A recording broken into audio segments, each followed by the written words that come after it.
Hi YouTube, and this is JTrain997, and I'm back this time with my review of the Green Lantern Classics Kyle Rayner figure.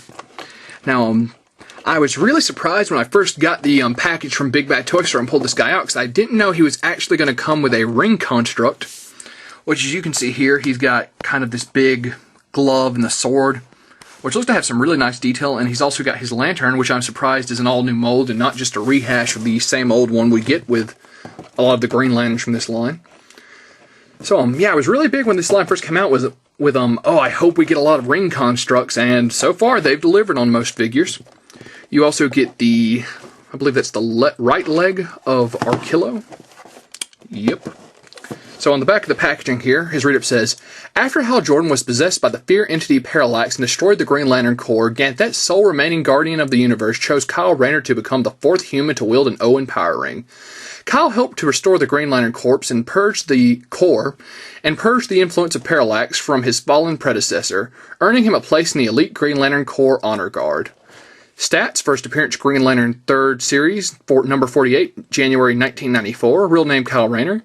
Occupation: freelance artist, base of operations New York City. Special abilities: Power Ring can turn anything he imagines into solid constructs made of green energy. Since Kyle is an artist, his ring constructs are especially complex.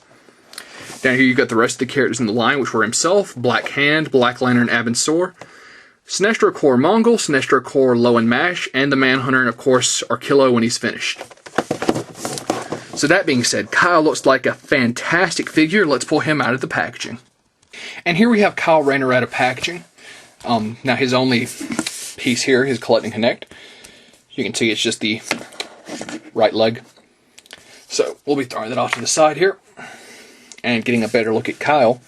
And I've got to say, I'm really impressed by the detail they put onto this energy construct, which, let's get him standing here, we'll zoom in.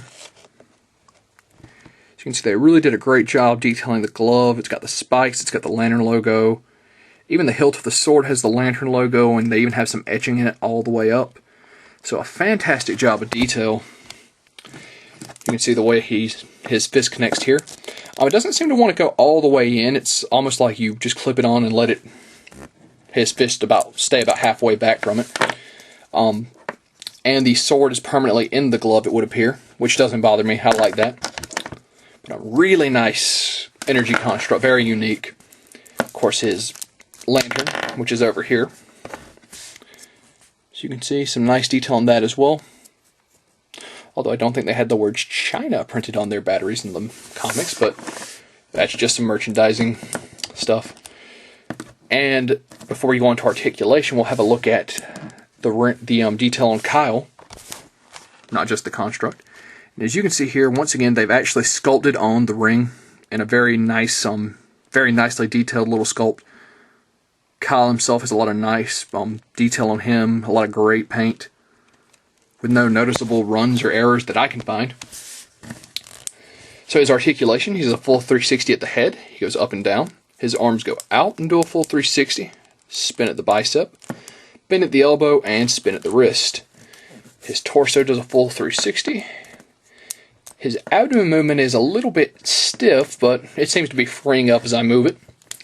His legs go out, forward and back, spin at the quadricep, bend at the knee, and have an ankle joint. So all in all, some very nice articulation, as is the standard with the DC Universe and the Green Lantern Classics line.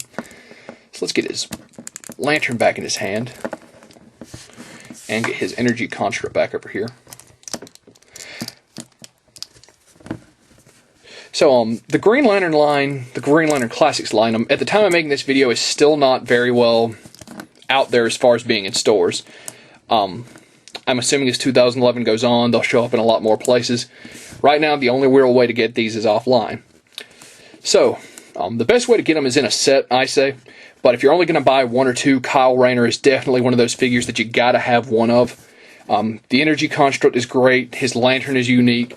The figure itself is a great sculpt, and he's really an all-around great figure to have. And I definitely think any Green Lantern fan should pick this up. The price is going to run you around $15 for a single figure once he hits stores, and I definitely think he's worth that. And that being said, this is JTrain997 saying I'll see you soon, YouTube.